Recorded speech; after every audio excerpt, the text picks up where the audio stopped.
Chapter 4. Autosuggestion. The medium for influencing the subconscious mind, the third step toward riches. Autosuggestion is a term which applies to all suggestions and all self-administered stimuli which reach one's mind through the five senses. Stated in another way, autosuggestion is self-suggestion. It is the agency of communication between that part of the mind where conscious thought takes place, and that which serves as the seat of action for the subconscious mind. Through the dominating thoughts which one permits to remain in the conscious mind, whether these thoughts be negative or positive, is immaterial. The principle of autosuggestion voluntarily reaches the subconscious mind and influences it with these thoughts. No thought, whether it be negative or positive, can enter the subconscious mind without the aid of the principle of autosuggestion, with the exception of thoughts picked up from the ether. Stated differently, all sense impressions which are perceived through the five senses are stopped by the conscious thinking mind, and may be either passed on to the subconscious mind, or rejected, at will. The conscious faculty serves, therefore, as an outer guard to the approach of the subconscious. Nature has so built man that he has absolute control over the material which reaches his subconscious mind, through his five senses, although this is not meant to be construed as a statement that man always exercises this control. In the great majority of instances, he does not exercise it, which explains why so many people go through life in poverty. Recall what has been said about the subconscious mind resembling a fertile garden spot, in which weeds will grow in abundance, if the seeds of more desirable crops are not sown therein. Autosuggestion is the agency of control through which an individual may voluntarily feed his subconscious mind on thoughts of a creative nature, or, by neglect, permit thoughts of a destructive nature to find their way into this rich garden of the mind. You were instructed, in the last of the 6 steps described in the chapter on desire, to read aloud twice daily the written statement of your desire for money, and to see and feel yourself already in possession of the money. By following these instructions, you communicate the object of your desire directly to your subconscious mind in a spirit of absolute faith. Through repetition of this procedure, you voluntarily create thought habits which are favorable to your efforts to transmute desire into its monetary equivalent. Go back to these 6 steps described in Chapter 2, and read them again, very carefully, before you proceed further. Then, when you come to it, read very carefully the 4 instructions for the organization of your mastermind group, described in the chapter on organized planning. By comparing these 2 sets of instructions with that which has been stated on autosuggestion, you, of course, will see that the instructions involve the application of the principle of autosuggestion. Remember, therefore, when reading aloud the statement of your desire, through which you are endeavoring to develop a money consciousness, that the mere reading of the words is of no consequence, unless you mix emotion or feeling with your words. If you repeat 1,000,000 times the famous Emile Coué formula, day by day, in every way, I am getting better and better, without mixing emotion and faith with your words, you will experience no desirable results. Your subconscious mind recognizes and acts upon only thoughts which have been well mixed with emotion or feeling. This is a fact of such importance as to warrant repetition in practically every chapter, because the lack of understanding of this is the main reason the majority of people who try to apply the principle of autosuggestion get no desirable results. Plain, unemotional words do not influence the subconscious mind.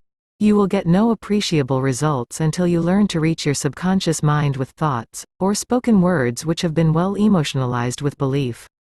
Do not become discouraged, if you cannot control and direct your emotions the first time you try to do so. Remember, there is no such possibility as something for nothing. Ability to reach and influence your subconscious mind has its price, and you must pay that price. You cannot cheat, even if you desire to do so. The price of ability to influence your subconscious mind is everlasting persistence in applying the principles described here. You cannot develop the desired ability for a lower price.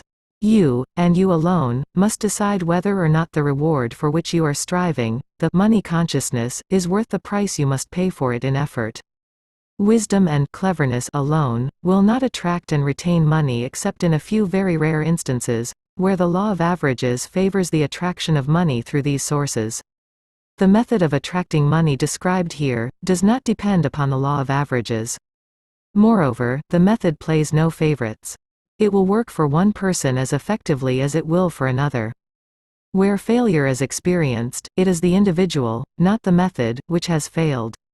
If you try and fail, make another effort, and still another, until you succeed. Your ability to use the principle of autosuggestion will depend, very largely, upon your capacity to concentrate upon a given desire until that desire becomes a burning obsession. When you begin to carry out the instructions in connection with the 6 steps described in the second chapter, it will be necessary for you to make use of the principle of concentration. Let us here offer suggestions for the effective use of concentration. When you begin to carry out the first of the 6 steps, which instructs you to fix in your own mind the exact amount of money you desire, hold your thoughts on that amount of money by concentration, or fixation of attention, with your eyes closed, until you can actually see the physical appearance of the money. Do this at least once each day. As you go through these exercises, follow the instructions given in the chapter on faith, and see yourself actually in possession of the money.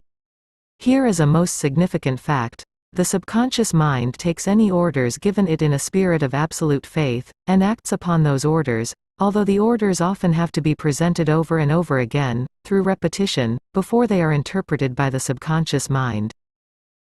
Following the preceding statement, consider the possibility of playing a perfectly legitimate trick on your subconscious mind, by making it believe, because you believe it, that you must have the amount of money you are visualizing, that this money is already awaiting your claim, that the subconscious mind must hand over to you practical plans for acquiring the money which is yours.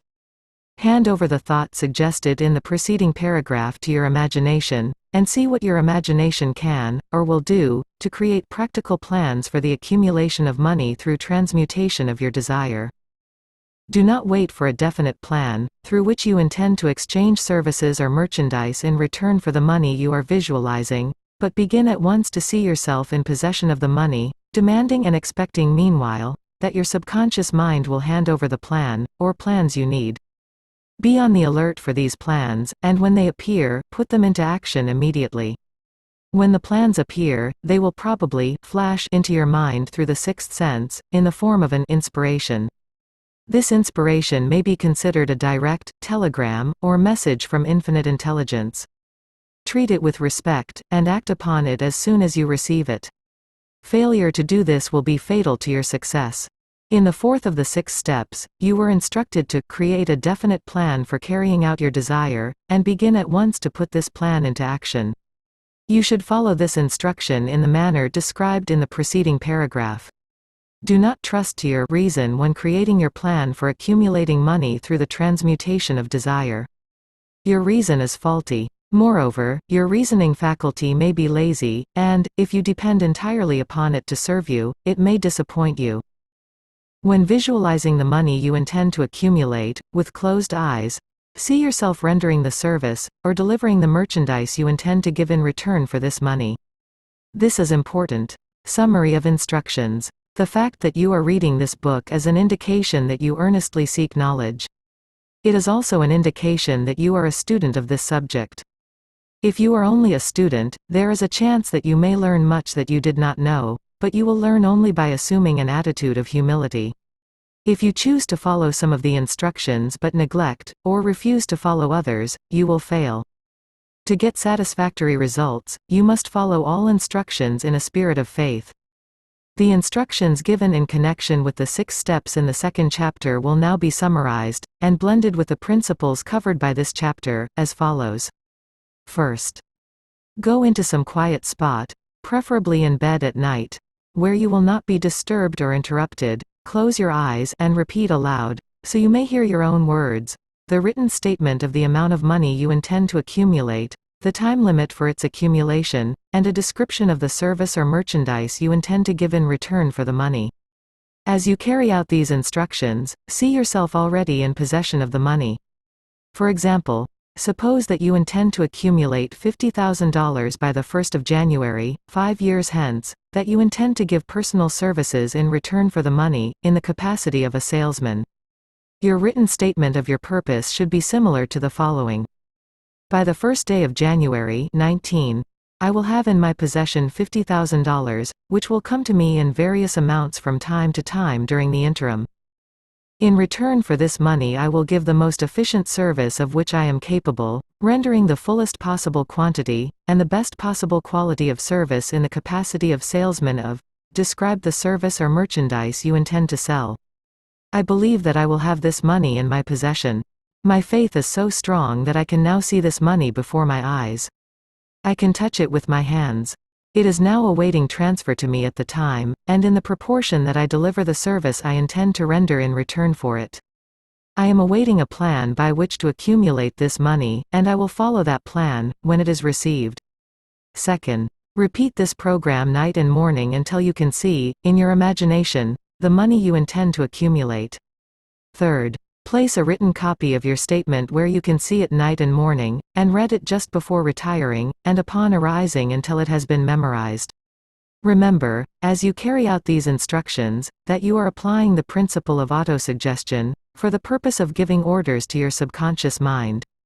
Remember, also, that your subconscious mind will act only upon instructions which are emotionalized, and handed over to it with feeling. Faith is the strongest and most productive of the emotions. Follow the instructions given in the chapter on faith. These instructions may, at first, seem abstract. Do not let this disturb you. Follow the instructions, no matter how abstract or impractical they may, at first, appear to be. The time will soon come, if you do as you have been instructed, in spirit as well as in act, when a whole new universe of power will unfold to you. Skepticism, in connection with all new ideas, is characteristic of all human beings. But if you follow the instructions outlined, your skepticism will soon be replaced by belief, and this, in turn, will soon become crystallized into absolute faith. Then you will have arrived at the point where you may truly say, I am the master of my fate, I am the captain of my soul. Many philosophers have made the statement, that man is the master of his own earthly destiny, but most of them have failed to say why he is the master. The reason that man may be the master of his own earthly status, and especially his financial status, is thoroughly explained in this chapter.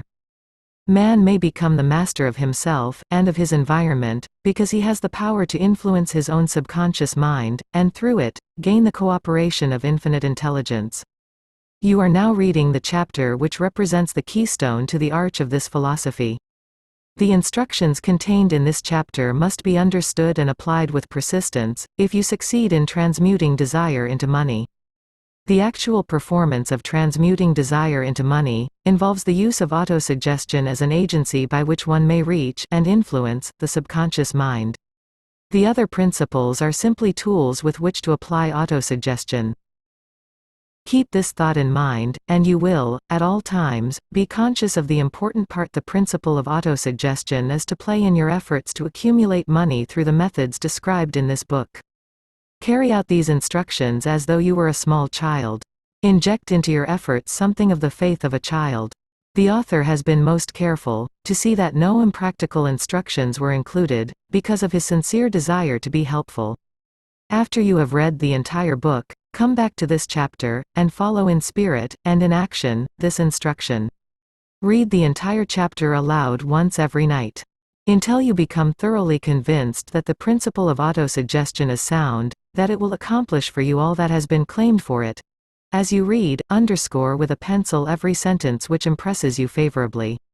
Follow the foregoing instruction to the letter, and it will open the way for a complete understanding and mastery of the principles of success.